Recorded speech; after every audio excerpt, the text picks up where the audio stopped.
it's very important to know that if you shoot someone, that they probably won't keel over. You know, like Clint Eastwood did in the movie. Right?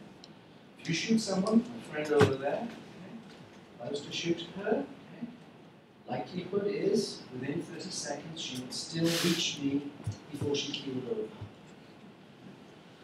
And cops are trained when they use their weapons to basically kill. Not to shoot on the foot. It's impossible that people are moving. Even the sharpest shooter is unlikely to be able to do this. So that is the training. If you want to change the training, that's another issue as such. The other thing is that under stress, officers find it difficult, even in close range, to shoot someone accurately. It's, you don't get trained in pepper spray and tasering, but you can't train someone to, can't get the experience of being shot at. And so what's important about this is that one must understand, and the public needs to understand, that the guys who shot this particular person I told you about earlier 16 times, 8 times, they thought they missed him.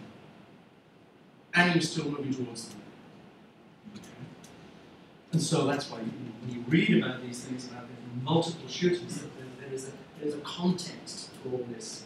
And therefore, in terms of kids understanding about officer legitimate non-accommodation, maybe over non-accommodation, which is an interesting term, is something that could be valuable. So very finally, we were interested in intervening and worked with the Bakersfield Police Department. It's my department, wouldn't work with me. My department. Bakersfield, very innovative in California. And so we did a study with them where we went to Rotary clubs and other lunchtime facilities, and we gave lectures on law enforcement. People were very interested, but we were doing an intervention. And before the lecture was given, a number of us in the Bakersfield PD went around and chatted to people, and we wanted to locate the most anti-cop people in our audience we could find. And we found them, and then we invited them to be part of a perspective-taking study as such. And so, at this particular time, we found the most vociferous 2 people against law enforcement. Okay? And I said, yeah, okay, I'll do it. And we dolled them up in the uniform, gave them all the equipment. You'd be happy to know, plastic gun, plastic.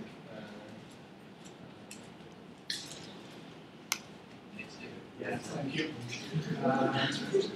So then they were told, okay, we have a scenario now with a guy who's dressed up in equipment that when he's trained in defense units, you can have some real training about nightsticks and other things, and tasering. You need someone who won't feel this. So this guy is really got huge thick armor on him, because experience dictates that when we have these scenarios, the people in the audience go crazy. So on this particular occasion, this woman was an avowed pacifist. Right? The 200 people, because she was really into the executive of this particular group, knew her and knew she had pacifistic tendencies. Right? They were then sent to a McDonald's where a guy was being verbally abusive to the staff and causing a problem. It wasn't violent. When they arrived on the scene, he continued to be verbally abusive, but verbally abusive to them. Okay? And within 30 seconds, she shot him. And she was astounded. The audience gasped. And she then said, wow, I never thought I could do that. I never understood the pressures that you have to deal with. Because on an everyday basis, cops get a huge amount of verbal abuse. You can't touch a cop, but you can abuse them. Huge amount of abuse. So that was really interesting educationally, because it get people to perspective take an actually quite mild situation and can feel it, the audience to feel it. And, you know, we did a survey with them before and afterwards, and in general terms, they now understood that actually cops were more accommodating than they thought they had been, and more positive towards law enforcement in particular. So I end with a little model, more information than you need, that we're working on, looking at the contact situation between cops and civilians, looking at the factors that determine the nature of the contact situations, your attitudes towards police we've talked about, the characteristics of the cops and yourself, and about who is accommodating, the media impacting all this, the salience of intergroup in the situation, the amount of affect involved, leads to the communicative practices. And what we're trying to do is look at now other more, we think, potent outcome variables, such as the extent to which COP programs, community-oriented programs, can get off the ground if there is more accommodation in the backdrop, the extent to which there's less complaints against police, etc., a whole range of other instances we're concerned with. So one thing I want to go at the very end with is from, called Cops in Britain Pockets, from Robert Peeler, or Cops, okay. Peelers. The police are the public are the police. The police are the only members of the public who are paid to give full-time attention. That's not true, because we have reserve officers like myself who weren't paid at all. But in general, that's true. The duties that are incumbent on every citizen in the interest of community welfare and existence, this notion of the partnership. Thank you so much for being with us on our Friday night.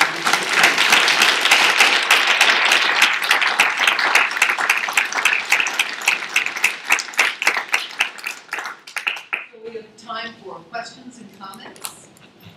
Whoa.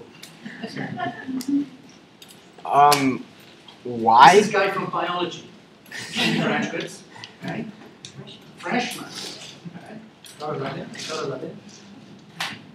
Why did you keep showing like the video of the instructor shooting himself in the foot and other like anti-gun things? Like, I didn't understand how that like related. Because we had I showed a little clip.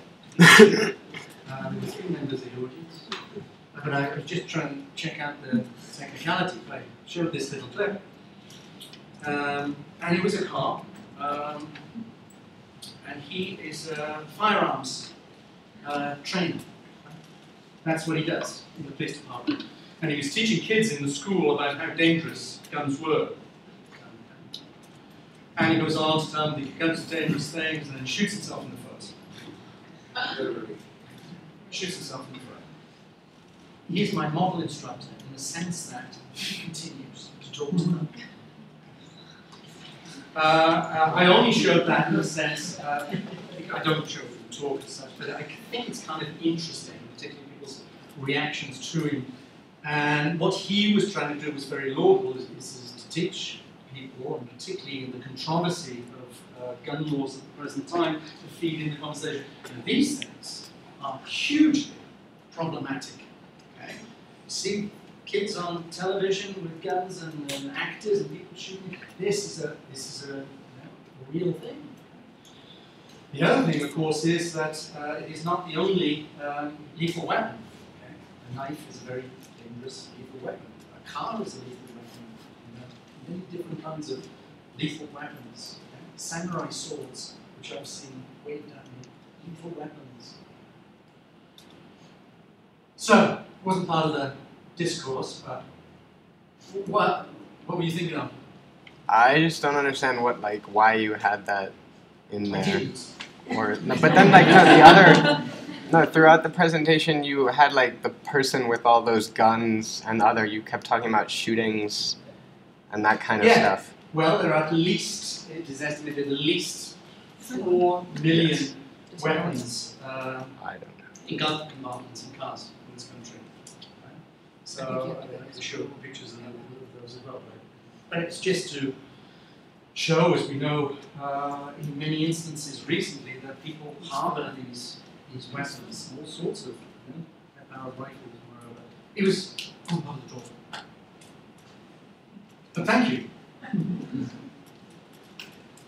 I thought that your findings based on the racial discrepancies and about accommodation were really interesting, but I was also thinking, I'm curious, throughout the data that you collected about the hundreds of traffic stops that you saw, did it also depend on the type of vehicle? I mean, was the cop more accommodated to, let's say, the person driving the beige Camry or the orange Hemi Challenger? Did that come into consideration? We coded, one of the 143 variables we coded was the state of the car. And there were more problems with cars that were aged and not good repair.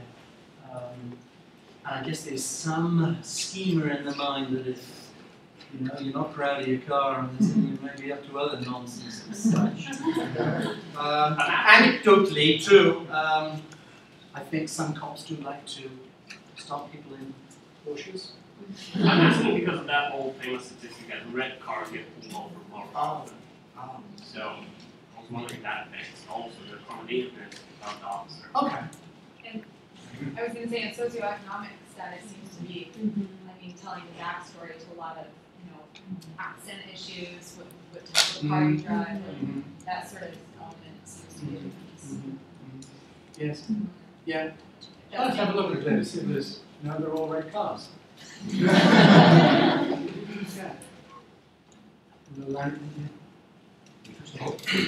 So I'm interested when you said my goal as a police officer and every police officer, my goal is to make it home alive. So they do these surveys year after year of most dangerous jobs.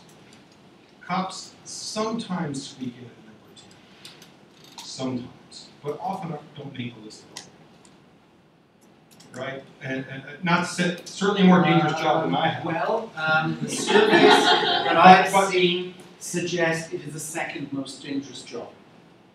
Well, I guess it depends, because I just actually, during this, I checked, because this is my memory, and I checked, and commercial fisherman, timber worker, farmer and rancher, roofer, all are listed as more dangerous. I don't mean to seek not. Let me throw out what is the most dangerous. Commercial fisherman. We must correspond, sorry. Commercial fisherman. Yeah. Prison is. What? Statistically. But timber worker, but like New York taxi driver. New York what? Taxi driver. So we could compare notes. Yeah. But I guess my thought is but when these surveys get publicized, sometimes people are outraged to suggest, like in Iowa, where I grew up, farmers don't go out every day thinking, I hope I make it home alive, even though it's a very dangerous job. And so,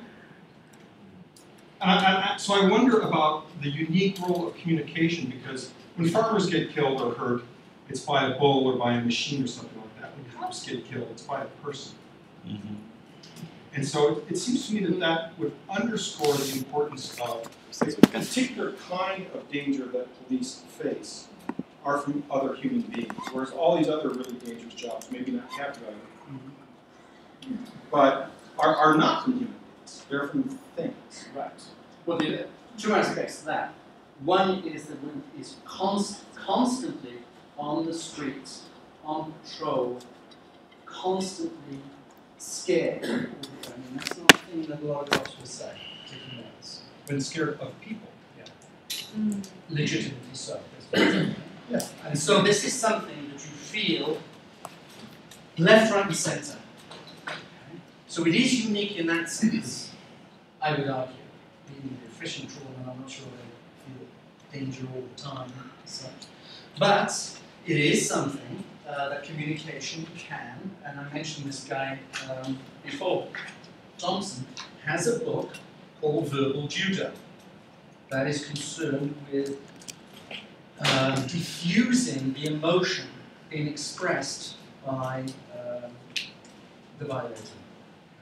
And so communication is extremely important in having that skill to be able to diffuse the issue and to also think, this is when anybody used to be belligerent with me, I used to tell them, you're not offending me personally. I'm not at all insulted or offended by it. What I am concerned about is you're offending the state of California and its authority.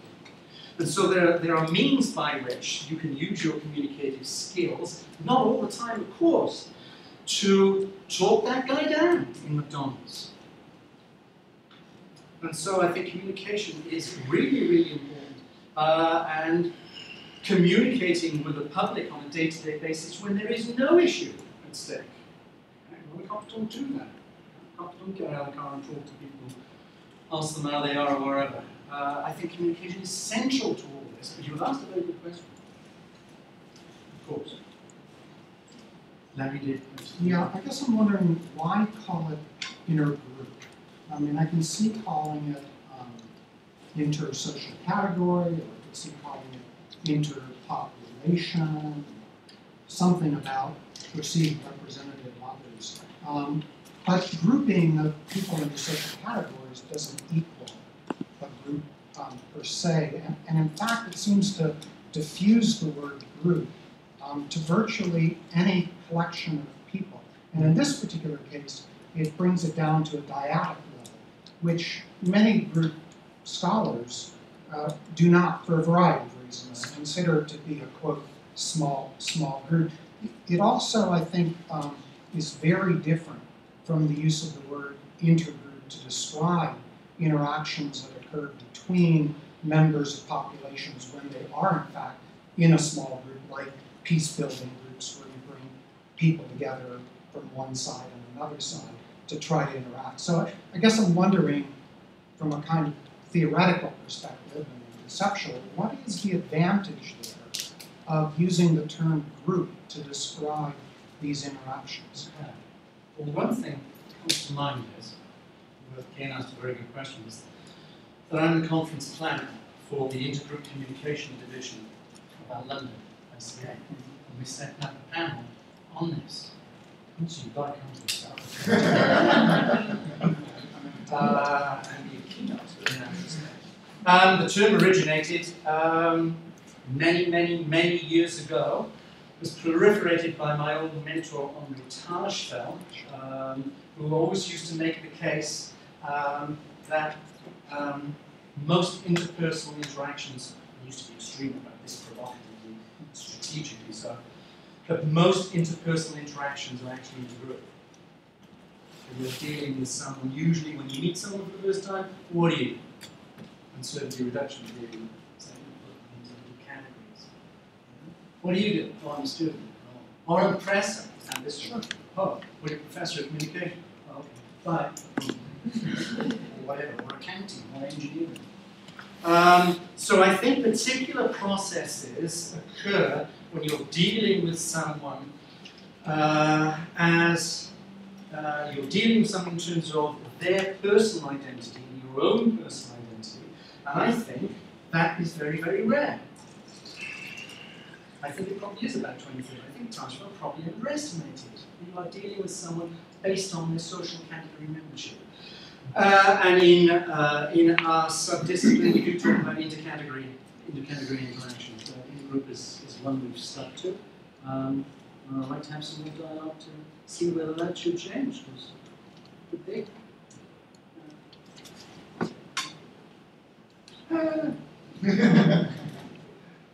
So you mentioned near the beginning of the lecture the numerous cop shows that are on, and I was sort of running through the cop shows that I know, like Law and Order and all the cop dramas and things like that. A lot of them do seem to be pretty pro law enforcement, yet the overall attitudes by the public towards police seem to be negative. Why? Most analysis, and there are not very many that have analysed this, the media program, show them ultimately for the viewer to produce very negative images as such. Over the, like... even with the protagonists being... Yeah. Our agency won't have anything to do with cops, the real life program. because we feel it's shown a horrendous view of law enforcement. And the actual aim of it is to do quite the opposite. But there's a lot of brutal interactions, there's a lot of even the thinking through a situation is fully stereotypical. And I think, when it comes to reality shows, this feeds the situation even further.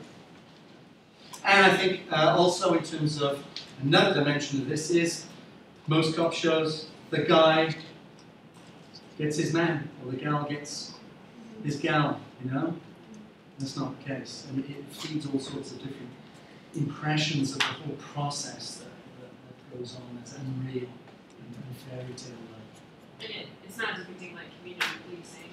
No. I have a sense about that. No, there's one wonderful, I don't know if anybody you've read it.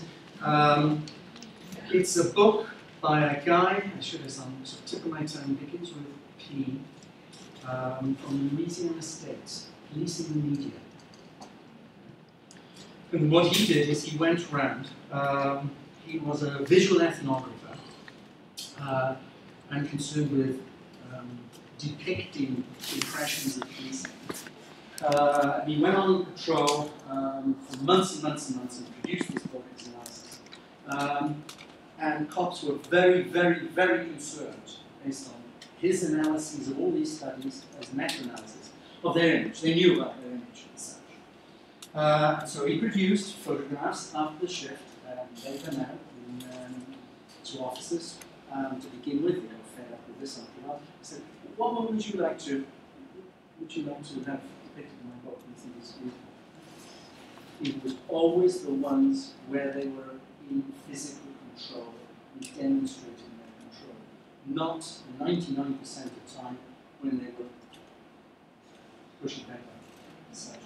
So they wanted, interestingly and paradoxically, ironically, produce an image of themselves that fulfilled the stereotype. It's an interesting study. Yes? A couple of slides towards the end differentiate police from civilian. Is that a police term or is that your term? Good question. It is our term, but it's also a cop term because police think of themselves as citizens. Right. Yeah.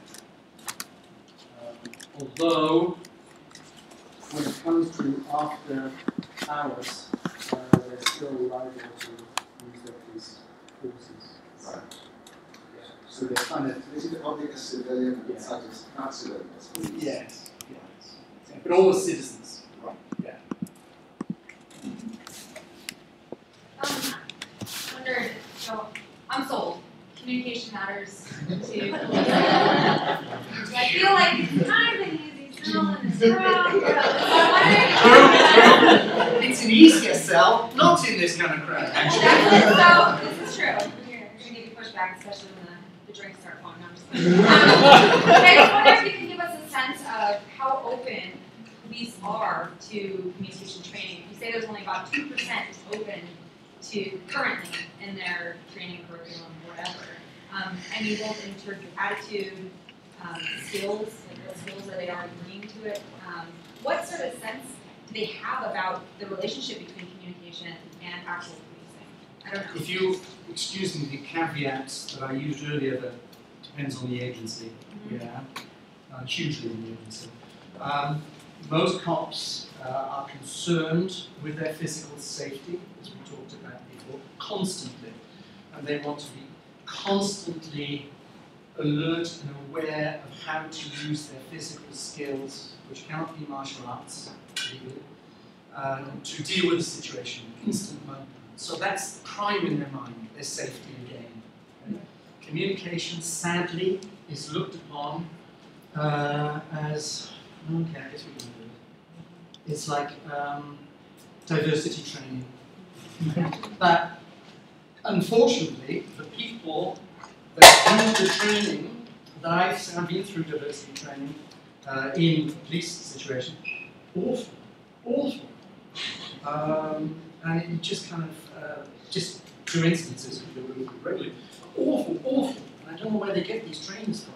And the same with communication. Okay? Have they ever asked me? Okay? Maybe for good reason, call and listen to me. But they either ask me, do they use their no? They're almost scared of it at some level. But it's not something that's kind of valued. They think that they have it. Now, interestingly enough, I've been in a number of situations where things happen spur of the moment. Okay? Sometimes we talk about in the language area code switching. We go from one language to another. Cops are great code switchers in the sense that for most of them, again using most of them, are able to deal with the situation very coolly, but as soon as it turns sour, they code switch. And if it, and if that deals with it, they'll turn it off, like a little tab, as such.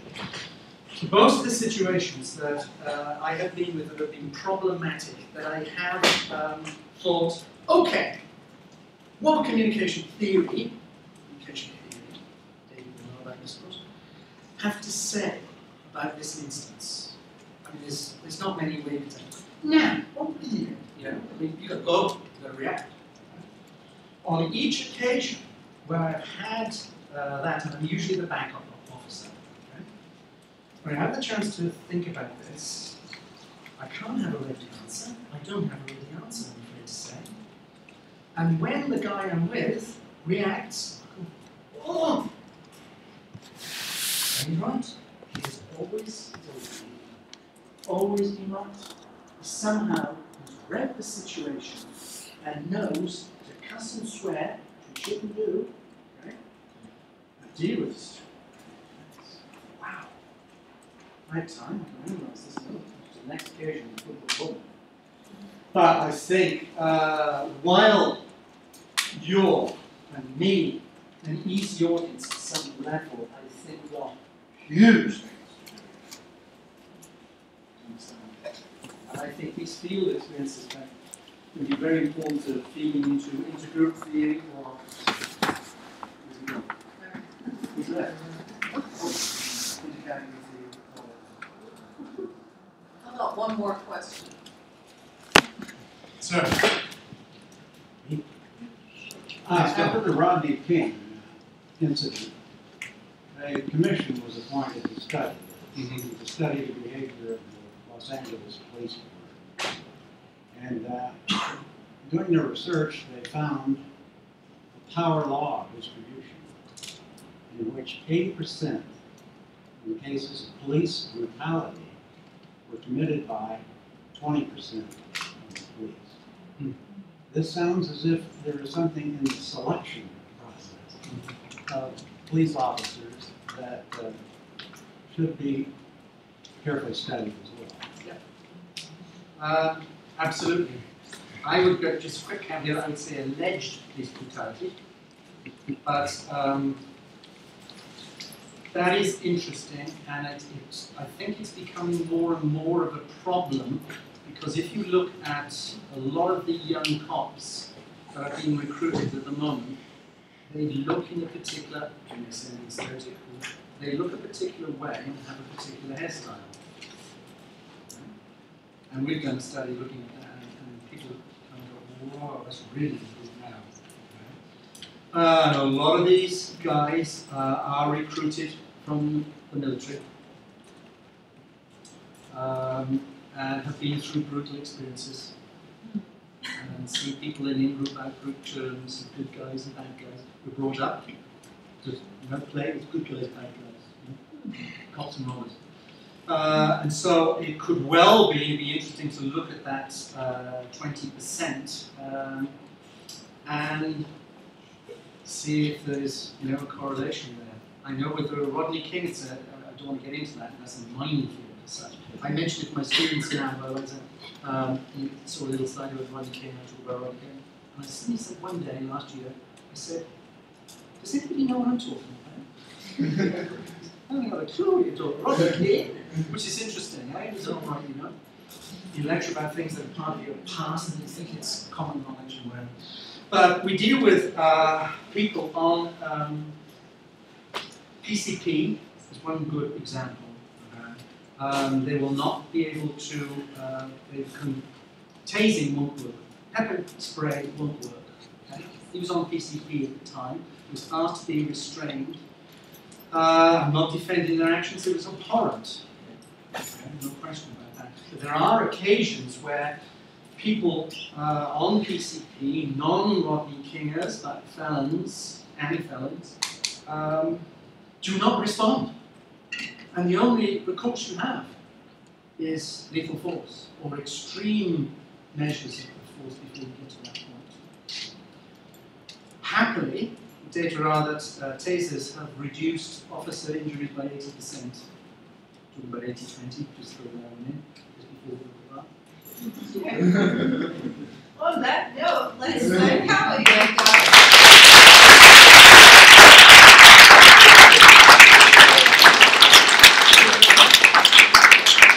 So please find your way over to Corelli's, and I'm sure if you don't worry, someone else will get there. Maybe I'll need to take the bus. It's 2:25. Yes, it is.